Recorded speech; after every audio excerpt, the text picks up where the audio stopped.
Assalamualaikum warahmatullahi wabarakatuh. Selamat siang para pejuang juang. Gimana kabar kalian? Semoga kalian sehat semua dan saya doakan sukses semua buat kalian. Amin. Mantap jiwa ya. Dan jangan lupa ya kawan tetap secangkir kopi harus selalu ada buat menemani siang hari ini teman-teman melihat rekondisi daripada market cryptocurrency saat ini teman-teman seperti ini. Nah, hampir merata semuanya mengalami penurunan ya, merah merona teman-teman. Nah, hal ini dipicu karena Federal Reserve menaikkan suku bunga lagi yaitu sebesar 75 basis point teman-teman. Nah, jadi kenaikan daripada suku bunga yang diumumkan semalam itu yaitu 75 basis point teman-teman ya. Jadi ya bisa kita ketahui lah bahwasanya sudah beberapa kali The Fed ini naikin suku bunga sebesar 75 basis point, keempat atau kelima ya, keempat kali kalau nggak salah ya teman-teman ya. Itu The Fed itu naikin selalu ke 75 basis point. Nah, jadi kenaikan daripada suku bunga tersebut mengakibatkan market cryptocurrency mengalami downtrend juga, dan dengan pertemuan komite pasar terbuka federal hari ini semua mata terjun pada hasilnya. Selanjutnya itu lebih sama karena Federal Reserve menaikkan suku bunga 3/4 poin persentase ya. The Fed terus memerangi inflasi dan kontes itu berubah lagi hari ini. Para ekonom telah memperkirakan kenaikan 3-4 poin dan itu telah membuahkan hasil ya. Jadi memang kenaikan daripada suku bunga The Fed ini yaitu 75 basis point, dan di sini suku bunga memang terus naik-naik. Nah, jika suku bunga terus naik-naik, memang inflasi akan diperangi teman-teman ya. Cuman dampaknya resesi di depan mata gitu ya. Jika inflasi terus suku bunga terus dinaikkan, maka perekonomian global juga akan terganggu, resesi akan segera tiba gitu teman-teman ya. Nah, jadi di sini banyak juga yang memperkirakan teman-teman ya, di mana analisis top memperkirakan penurunan Bitcoin ya ke area 14.000 US dollar karena kerangka waktu yang lebih tinggi terlihat bearish gitu teman-teman ya. Jadi ini ada analis yang top Marco Top ya, dia memprediksikan dari pada Bitcoin itu sendiri bahwasanya Bitcoin ini akan menyentuh di area 14.000 teman-teman seperti itu ya. Nah, di sini analisis Bitcoin melihat aset anjlok menjadi 14.000 pada bulan November. Nah, kita lihat saja nanti di bulan November ini benarkah enggak gitu ya prediksi orang ini gitu. Nah, dan di sini Il Capo dari Crypto, seorang Swiss trader ulang dan analisis kripto terus membebani pasar kripto, memperingatkan akan segera jatuh ke 14.000 untuk kripto seluruh mengikuti apa yang dia sebut pompa palsu ke level antara 21 dolar dan 21.500 US dollar. Oke.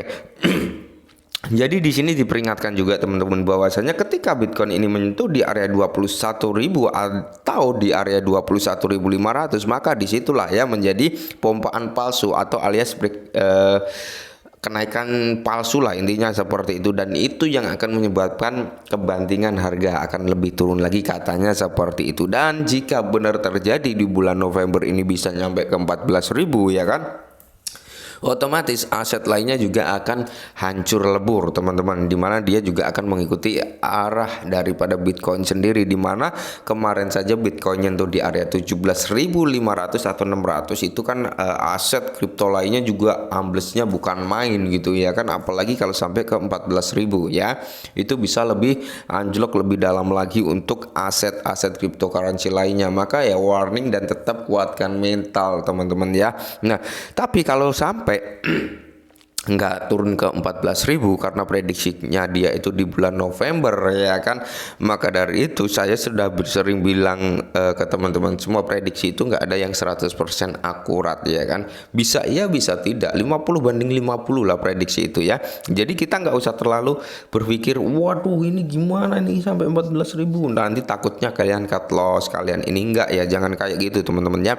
Ingat, dikala cryptocurrency itu ada halving 4 tahunan lah, intinya seperti itu, dimana setiap 4 tahun sekali pasti ya to the moon. Ya, mantap jiwa, kurang lebih seperti itu. Jadi kita memang kalau terjun di dunia cryptocurrency, memang yang pertama kuatkan mental, yang kedua yaitu gunakan uang yang dingin gitu. Maksudnya uang yang dalam jangka kurun waktu pendek nggak akan digunakan kayak gitu teman-teman ya. Jadi ini sebuah prediksi, belum tentu kebenarannya gitu ya.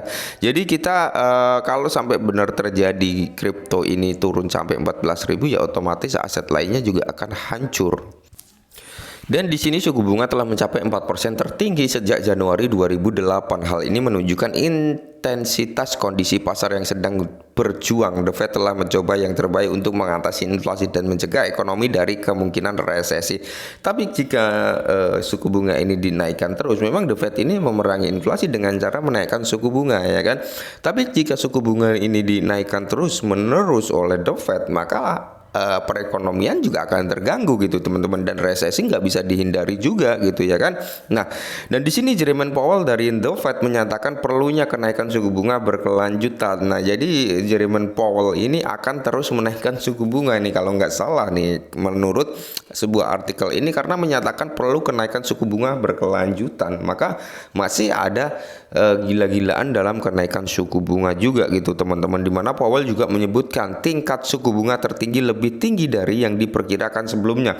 Ini adalah interpretasi yang mungkin bahwa jika inflasi tidak mencapai tingkat yang lebih netral, Fed kemungkinan harus menaikkan suku bunga. Kemungkinan kenaikan suku bunga penuh mungkin juga akan terjadi jika inflasi melonjak. Oke, kemungkinan jika data CPI keluar, ya kan teman-teman, jika bulan ini nanti data CPI-nya keluar dan itu melebihi kapasitas yang kemarin keluar gitu, 8,3, 8,1, atau bahkan nanti bisa di area 8,9, dia tidak menutup kemungkinan The Fed ini akan menaikkan 100 basis point teman-teman, karena di sini agresifnya bukan main untuk The Fed itu sendiri, di mana Powell juga menekankan bahwa inflasi yang berkelanjutan dapat membawa lebih banyak penderitaan ekonomi daripada resesi.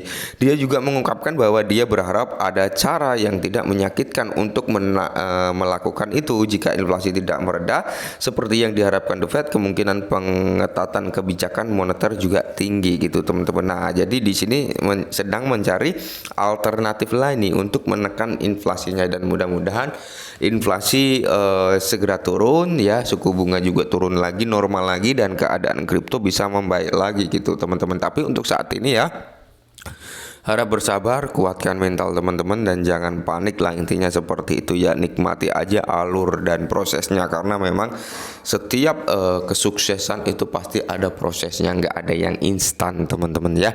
Jadi semua apa yang kita inginkan itu pasti ada prosesnya. Orang berusaha, orang membuka usaha itu pun ada prosesnya, nggak selalu dia buka habis itu jadi kaya raya, enggak. Itu memerlukan proses juga, mengumpulkan pundi-pundi rupiah sedikit demi sedikit. Begitu pula dengan cryptocurrency. Kalian masuk ke cryptocurrency kalau berpikir untuk cari cuan kaya dan bagaimana dalam kurun waktu dekat, ya nanti ujung-ujungnya kalian sakit hati gitu teman-teman ya. Oke, mungkin ini dulu perihal kripto, semoga bermanfaat. Salam cuan.